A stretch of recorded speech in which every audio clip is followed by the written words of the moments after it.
I mean... Yeah, I mean, look, I think Ukraine, you think to yourself that given what happened with Ukraine, that suddenly there'll be a wake-up call about what the Western Balkans represents.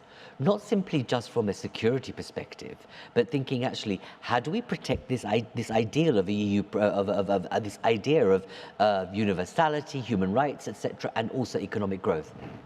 Why would we leave it open to illiberal forces, undemocratic forces, and those to influence right in your neighborhood when you could actually extend the project?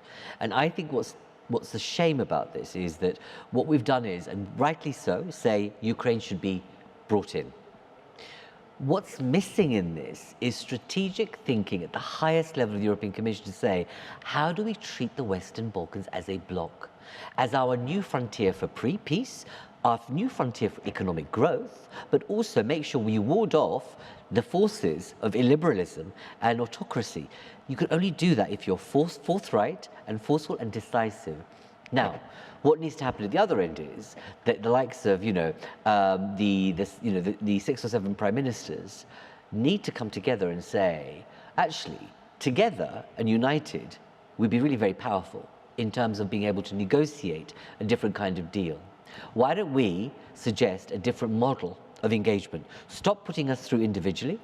Let's think about you as us as a collective, and actually let's make sure we work with the EU to create a different kind of approach to extension based on a different value set, but to say the Western Balkans will be treated as a bloc as a whole, but then but the Union the Commission would have to be committed enough to say, we will work hard at this. And at the moment, I'm afraid, what we've seen is how the Western Balkans are treated, especially from, let's say, when people think of the ambassadorial post or the civil service post, it's like thinking, oh dear, it's not the sexiest post to get.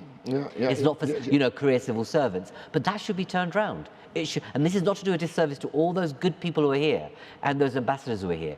But the governments need to turn that around and make Western Balkans a place that is really interesting. It's highly desirous for a number of reasons, but actually infighting and division is creating the negative outcome. And I think that if the leaders came together and said, we've got fantastic tourism potential, we've got natural resources, we can create all sorts of opportunities for inward investment, and we've got skilled labor, we could do something really quite creative. That's what I would do.